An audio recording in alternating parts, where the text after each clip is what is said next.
एक गांव में कपाड़िया नाम का एक धनवान रहता था। उसके कई किस्म के बिजनेस थे।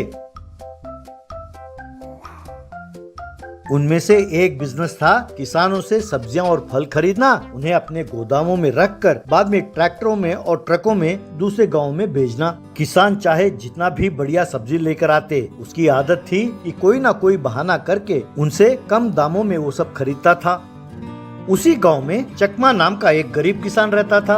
वो भी अपने खेत में सब्जी उगाता था। वो किराए में एक ट्रैक्टर को लेकर उन सब्जियों को ट्रैक्टर में डालकर बाजार में ले जाकर बेचता था।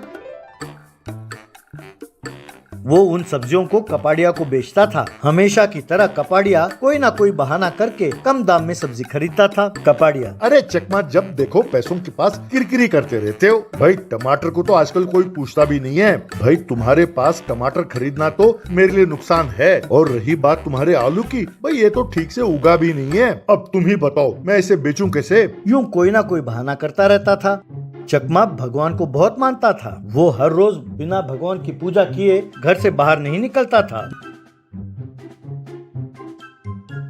वो हमेशा गांव के बाहर एक आश्रम में जाकर वहाँ के स्वामी जी को प्रणाम करता था और उनका दर्शन लेता था। स्वामी जी चकमा से, बेटा, जब तुम बच्चे थे मैं तुम्हें तब से देख रहा हूँ। तुमने इस आश्रम के लिए बहुत कुछ किया है। तुमने मेरी भी खूब सेवा की है बेटा, लेकिन तुमने कभी मुझसे कुछ नहीं मांगा। ऐसा क्यों बेटा? क्या तुम्हारी कोई इच्छा है? तब चकमा, स्वामी जी, आपकी दया से और ऊपर वाले की कृपा से मैं बहुत खुश हूँ। मेरी कोई इच्छा नहीं है स्वामी जी। जब जरूरत पड़ेगी मैं जरूर आकर आपसे मांगूंगा स्वामी जी। कहकर प्रणाम किया।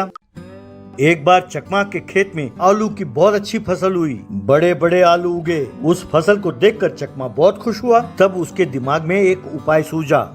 तब वो सीधा कपाड़िया के पास गया और कहने लगा, कपाड़िया जी, अगर आप बुरा न माने तो मुझे आपसे कुछ कहना है। इस साल मेरे खेत में आलू की फसल बहुत अच्छी उगी है। मैंने बाजार में पूछा तो पता चला कि 1 क्विंटल का दाम 2400 रुपए है। यदि आप मुझे क्विंटल के 2000 रुपए देंगे तो वो आलू मैं आपको ही दे दूंगा। मैं भी ट्रांसपोर्ट का पैसे बचा लूंगा ना साहब। यूँ दोनों का मुनाफा हो जाएगा। बस कपाड़िया ने चकमा को लात मारा और उसके गिरेबान को पकड़कर, सब्जी उगाने वाले कुत्ते, तू मुझसे तोल मोल करेगा? तू मुझे धमकी देता है? अगर सब्जी बेचने वाले तुझ में इतनी अकड़ है तो खरीदने वाले मुझ में कितनी होगी? यहाँ मैं जो कहूँ वही दाम होगा। यहाँ हर किसी को मुझे ही बेचना होगा। मैं 1 क्विंटल का 1000 रुपए से 1 पैसा ज्यादा नहीं दूंगा। अब दफा हो जाओ यहाँ से। तब चकमा, साहब, किसान को परेशान कर कर कभी कोई खुश नहीं रहा। मैं उस दाम में नहीं बेचने वाला। मैं शहर ले जाकर अपना माल बेचूंगा।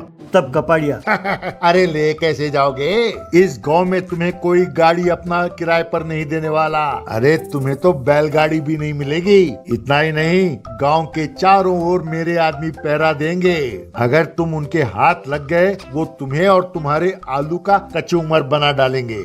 अब दफा हो जाए यहाँ से। कहकर उसे धक्का मारकर भेज दिया। उसके कहे मुताबिक ही गांव में हर किसी ने चकमा को अपना ट्रैक्टर किराए में देने से मना कर दिया। ऊपर से सब मुफ्त की सलाह देने लगे कि कपाड़िया के तय किए हुए दाम में ही उसे बेच दो, उससे पंगा क्यों लेते हो। तब चकमा समझ नहीं पाया कि वो क्या करे। वो सीधा स्वामी जी के पास गया और उन्हें अपना दुखड़ा सुनाने लगा। स्वामी जी, बड़ों ने कहा है, विनाश काले विपरीत बुद्धि। अब तुम्हें वरदान देने का समय आ गया है बेटा, तुम मना ना करना। कहकर स्वामी जी ने जैसे ही अपना हथेली घुमाया, उनकी हथेली में एक छोटा सा ट्रैक्टर प्रकट हुआ। स्वामी जी ने वो ट्रैक्टर चकमा को दिया और कहा, बेटा, जब तुम चाहोगे ये ट्रैक्टर विराट हो जाएगा और जब चाहो ये छोटा हो जाएगा। इतना ही नहीं, तुम जो भी काम इससे कहोगे ये ट्रैक्टर करेगा। तुम इस ट्रैक्टर का इस्तेमाल करो और अपना आलू इसमें ले जाकर बेचो। विजयी भवा। कहकर उसे आशीर्वाद दिया। यूं चकमा उस ट्रैक्टर को अपने खेत में ले गया और उसे जमीन पर रखकर उसने इच्छा प्रकट की तो वो ट्रैक्टर बड़ा हो गया। ट्रैक्टर के पीछे 4 पहिए थे और ट्रैक्टर खूब बड़ा था।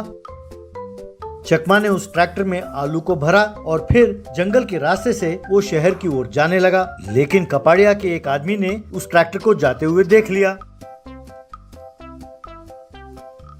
उसने तुरंत जाकर ये बात कपाड़िया से कही।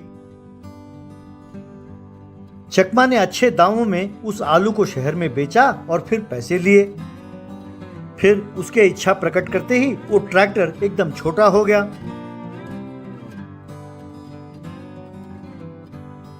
वो उस ट्रैक्टर को लेकर बस में घर के लिए रवाना हुआ। एक जगह चेक पोस्ट रखकर कपाड़िया और उसके आदमियों ने बस को रोका।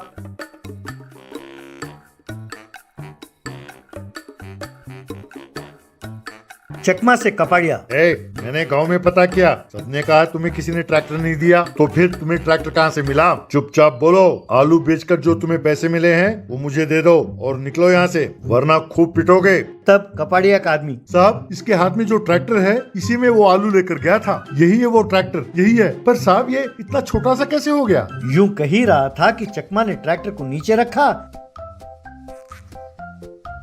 और उसने इच्छा प्रकट की, तब ये ट्रैक्टर एकदम बड़ा हो गया। चकमा ने जैसे ही इच्छा प्रकट की कि कपाड़िया और उसके आदमियों को मारे, उस ट्रैक्टर ने जाकर कपाड़िया और उसके आदमियों को मारना शुरू किया।